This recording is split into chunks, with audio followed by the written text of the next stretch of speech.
Nama Pegadaian hilir mudik lagi di timeline dalam setahun terakhir dan mungkin sampai tahun depan.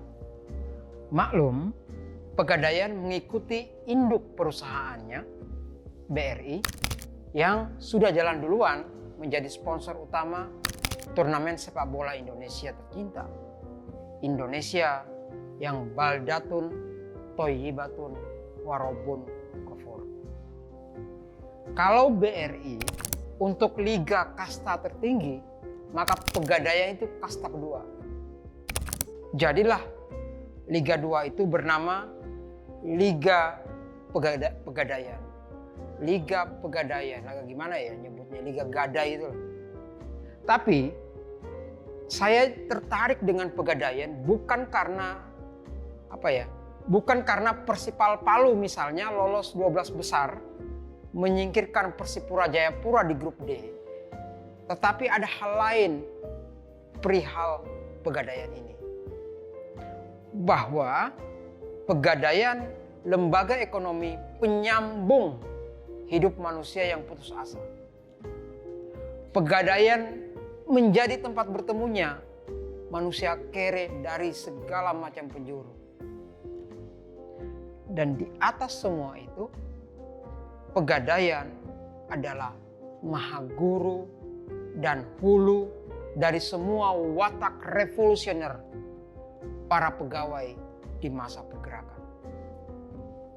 Saya, Muhyiddin M. Dahlan, dokumentator Partai Clear Warung Arsip. Inilah jasmerah.mojok.com.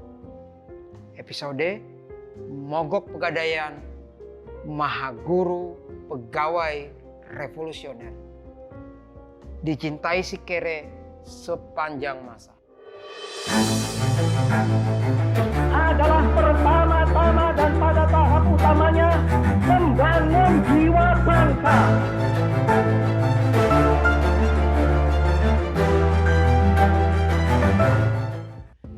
Mengatasi masalah tanpa masalah. Jargon itu, moto itu begitu sangat melekat dan sangat identik dengan jawatan khas bernama Pegadaian. Rumah gadai memang rumah semua masalah diselesaikan tanpa meninggalkan masalah. Kira-kira begitu ya. Tapi Pegadaian bukan cuma soal menyelesaikan masalah tanpa masalah. Ada pada suatu kurun sejarah yang sangat jauh, mungkin lebih dari 100 tahun yang lalu, justru Pegadaian membuat masalah dan meninggalkan lubang besar masalah di tubuh kolonialisme. 100 tahun atau 102 tahun lalu, Pegadaian pernah menjadi suluh pemogokan. Jadi dia suluh pemogokan. Dan itu bukan cuma satu daerah, tetapi mogoknya itu se-Jawa Madura. Gitu ya. Jawa Madura itu mogok. Dan kalian tidak salah dengar. Dalam suatu sekuensi sejarah, pegawai Pegadaian menjadi imam pemogokan itu. Sekali lagi, bukan cuma satu daerah, Jogja misalnya, tapi ini se-Jawa Madura. Dan gak ada yang nyangka gitu. Tan Malaka sendiri saja kaget. Pentolan-pentolan Partai Komunis Indi atau PKI yang berkantor di Rumah Sarekat Islam Semarang juga gak pernah menyangka. Mestinya kan yang mogok itu buruh pelabuhan, buruh pabrik, dan mereka menjadi imamnya. Kan imamnya proletariat itu kan buruh-buruh itu. Tapi ini pegawai Pegadaian, bayangkan. Siapapun nggak nyangka, saya kira, termasuk juga Gubernur Jenderal De Valk yang tidur di Istana Rijswijk atau sekarang itu Istana Negara di Monas sana itu ya, Batavia itu. Medan Merdeka Utara.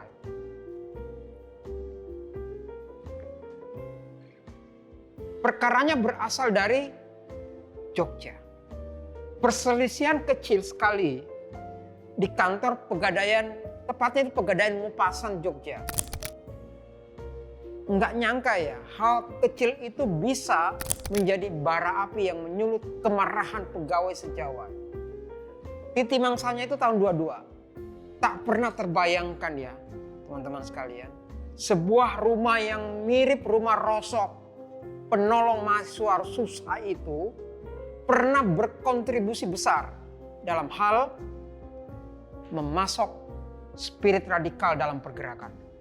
Naiknya radikalisme pegawai rumah gadai itu berbarengan dengan insafnya orang-orang Katolik Jawa yang mendirikan Katolik Javanese Vereniging for Politik Aksi.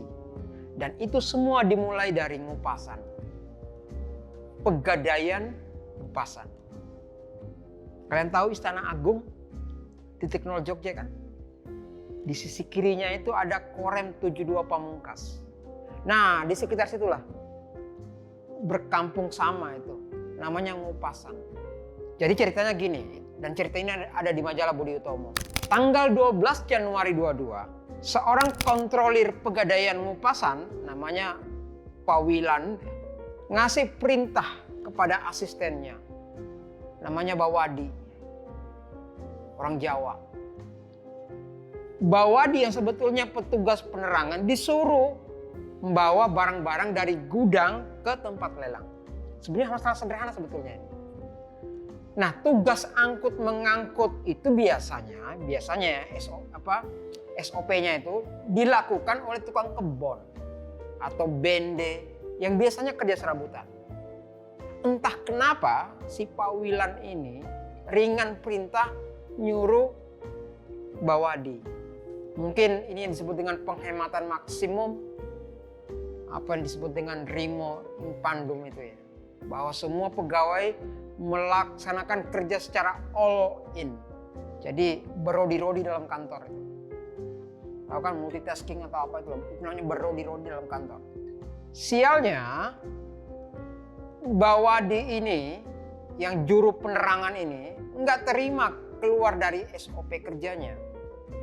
Itu sialnya itu hari itu. Tanggal 12 Januari itu. Ia protes. Tapi si Wilan ini karena merasa atasan tetap kukuh dengan titahnya dia. Ayo angkat. Nah itu kata dia kan si Wilan ini. Yo Bawadi ya nggak mau. No. Kata Mas Bawa ini kerja ngangkut barang itu kerja yang lain. Bukan kerjaan dia gitu. Nah dua orang ini singkat kalimat gitu, singkat ucap gitu. Bertahan satu dengan yang lainnya, tegang.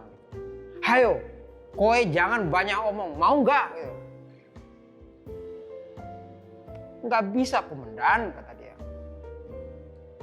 Kowe orang, saya kasih kamu waktu 5 menit, kata dia. Mau nggak? Kalau nggak, sono minggat dari sini. Ngono si Pak Wilan ini. Ujung jarinya nunjuk pintu. Cuma gitu aja peristiwanya. Tapi ekor bayangan kepergian Bawadi itu yang panjang sekali. Yang kemudian bayangan dia itu menjadi peluit pemula salah satu pemogokan terbesar dalam sejarah Hindia Belanda. Dan itu dilakukan oleh para pegawai Pegadaian. Hengkangnya Mas Bawadi ini membuka borok Pegadaian yang memang dikit-dikit dan ringan tangan ngeluarin dan ngusir dan ngancam pegawai yang biasanya cuma melakukan kesalahan-kesalahan kecil gitu. Nah, Mas Bawadi ini sialnya dia sambat kemana-mana. Gitu.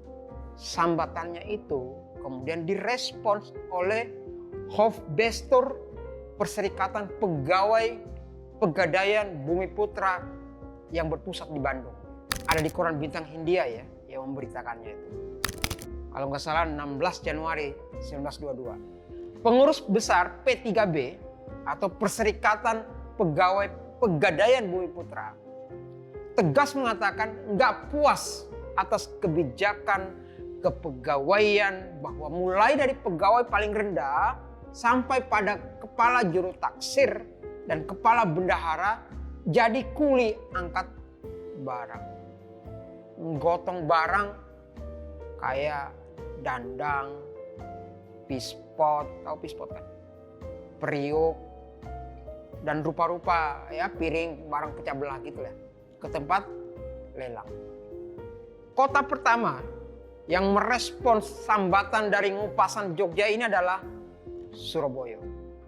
Perusahaan di Surabaya bersidang dan ngasih ultimatum kepada para pemogok. Kalau kowe-kowe nggak masuk kantor, bakalan dipecat semua. Tapi panduis ini nggak ngereken. Panduis itu pegawai gadai ya. Sementara di Jogja sendiri, aksi mogok itu mulai memanas. Ada kurang lebih 20-an lebih kantor pegadaian yang pegawainya atau panduisnya itu ikut mogok untuk menyatakan solidaritas atas pengupasan. Kayak ini loh, Pegadaian Lempuyangan, Pegadaian Bantul, ini kayak ngabsen pegadaian ini. Pegadaian Godean, Pegadaian Brosot, Pegadaian Sentolo, Pegadaian Sleman, Pegadaian Wonosari, hampir sempurna kan, banyak. Tempel dan Pegadaian Kota Jogja. Nah, kepala dinas dari Batavia berangkat ke Jogja untuk mengatasi masalah sepele ini. Sepele ya.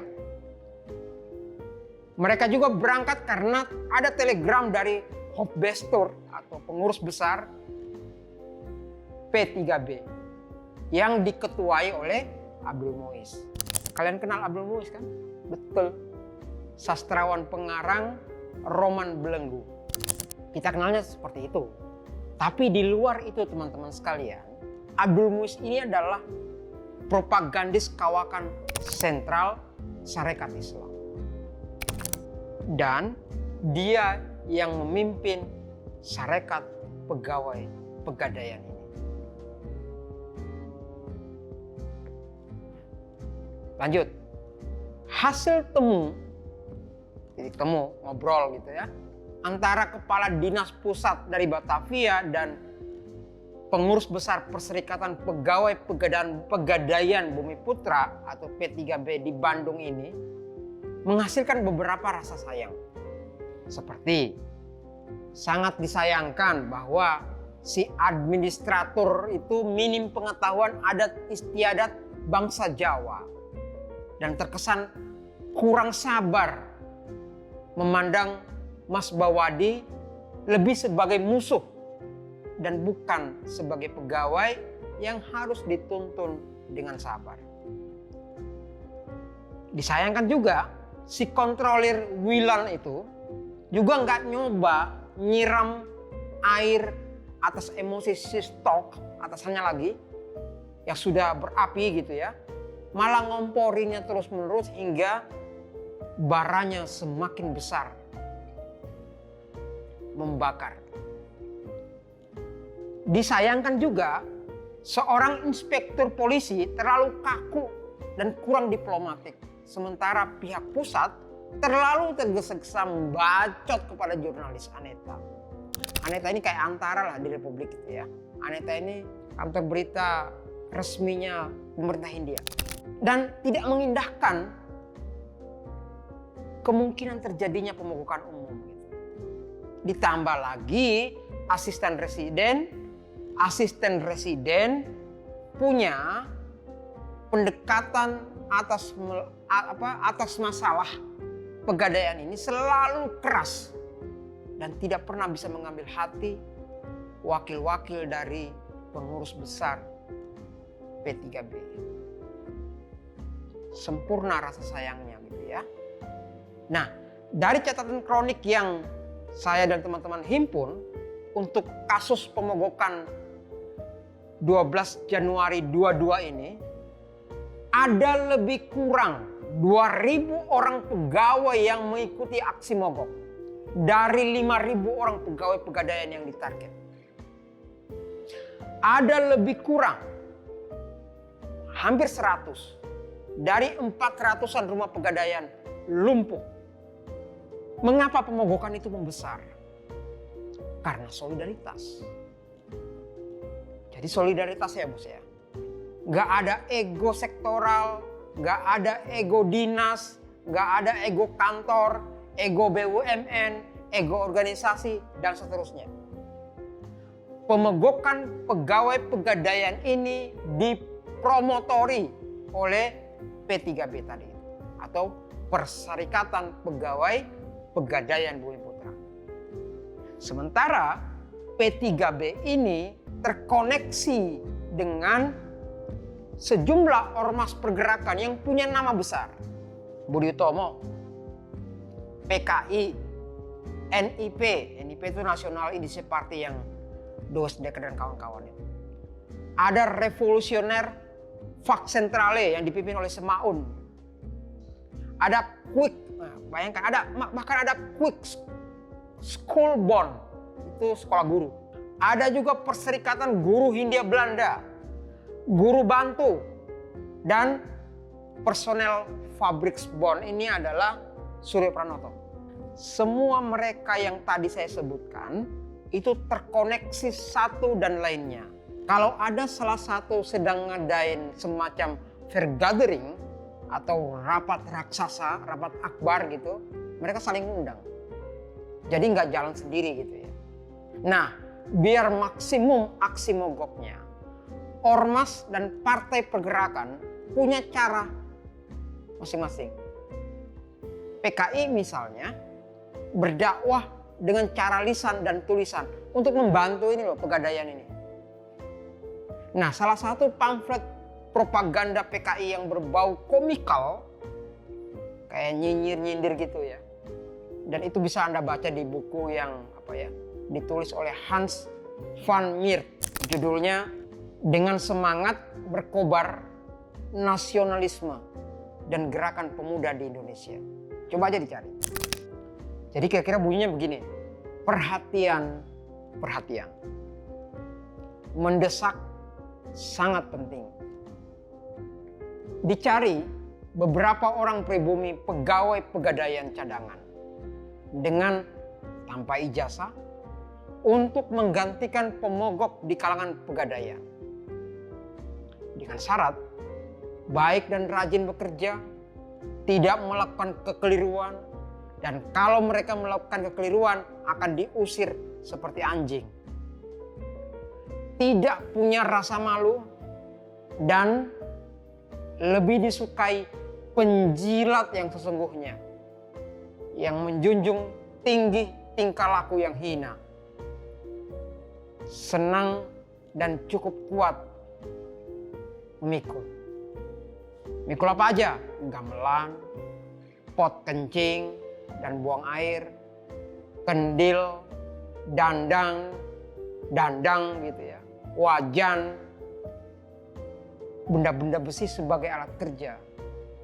Apalagi pacul gitu ya, linggis, kampak, golok, dan seterusnya. Juga berbagai jenis barang dari tembaga. Para pemohon yang dalam permohonannya menyatakan bahwa mereka mau bekerja sebagai budak akan segera diterima. Nah, itu woro-woronya PKI.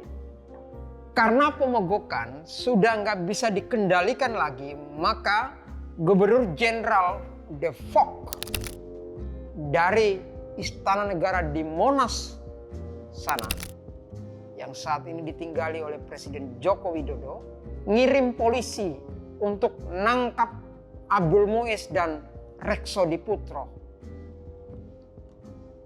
di Bandung.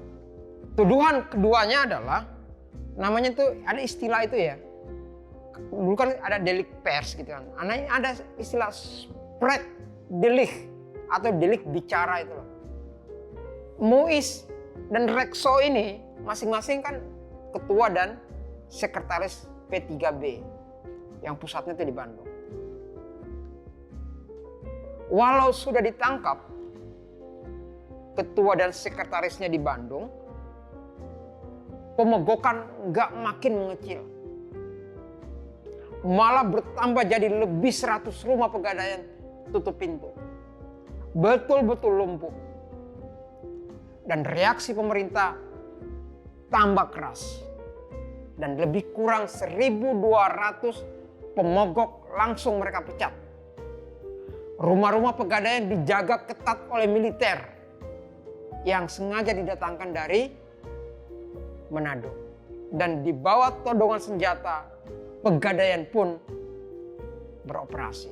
Media buzzer pemerintah pun kayak Desweb itu menyerukan pemerintah untuk segera membentuk apa yang disebut dengan paramiliter, laskar-laskar sipil gitu, untuk melindungi harta milik orang Eropa dari orang pribumi yang mereka sebut memberontak. Saat pemimpin utama P3B ditangkap, Bandung itu ya, Semaranglah yang mengambil kemudi kepemimpinan kolektif pegawai pegadaian ini untuk apa? Melakukan apa yang mereka sebut dengan konferensi kilat. Lebih tepatnya itu Sarekat Islam Semarang featuring PKI. Konferensi yang dipimpin secara darurat oleh SI Semarang dan PKI ini dihadiri kurang lebih 26 utusan Afdeling, cabang-cabang gitu ya, cabang-cabang rumah gadai, sedangkan 12 lainnya tidak hadir tetapi menyatakan taat sami'na wa ata'na atas semua ketetapan yang diputuskan konferensi Semarang. Dan ketetapan Semarang itu antara lain ya tetap mogok. Terutama Jawa dan Madura mogok total 20 Februari. Tambahannya nih, semua perhimpunan buruh apa saja yang ada di tubuh Revolusionare Vak Sentral. Vak Sentral itu serikat buruh ya. Untuk diminta bersama-sama memasukkan keberatan secara kolektif kepada pemerintah. Desak, gasak. Yang menarik adalah radikalisme pegawai pegadaian ini menyeret Budi Utomo pada karakter yang baru sekali. Kan semua orang juga tahu toh, DO ini ormas yang nggak macam-macam dengan pemerintah. Urusannya urusan memperbaiki budi akhlak gitu ya. Apa ya akhlak. Budi pekerti itu namanya Budi Utomo. Tapi beda dengan pemogokan besar pegawai rumah gadai ini. BO ini ikut serta dia. Ikut dalam roda bergerigi yang revolusioner. Terkadang walaupun dia udah kelihatan revolusioner begitu, masih aja ada yang ngolok-ngolok BO ini. Kayaknya dari PKI ini.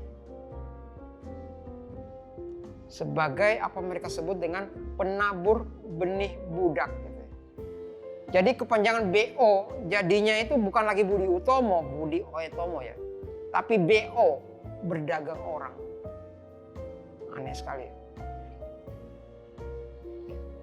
Dari pemogokan pegawai pegadaian ini, kita diberitahu satu hal, bahwa solidaritas membuat kita tidak kesepian dan berjalan seorang diri dengan perasaan takut, nano-nano, kecut melawan monster jahat. Bahwa dengan solidaritas antar front, aksi kita nggak mudah dipukul mundur dalam hitungan jam atau hari. Sejarah pegadaian dalam bingkai besar sejarah pergerakan nasional telah mengajarkan kita bahwa para pegawai ternyata bisa melawan. Pegawai bersatu tak bisa dibawandikan. Tahu tuh Mas Bawandi tadi. Jadi sudah berapa barangmu yang kau sekolahkan dan bisa ditebus kembali?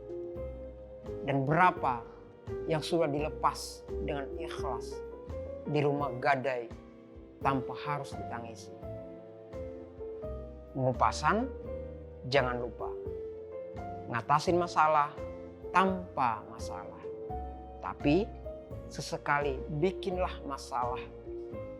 Karena bikin masalah nggak apa-apa ternyata. Belajar pada pegadaian pengupasan.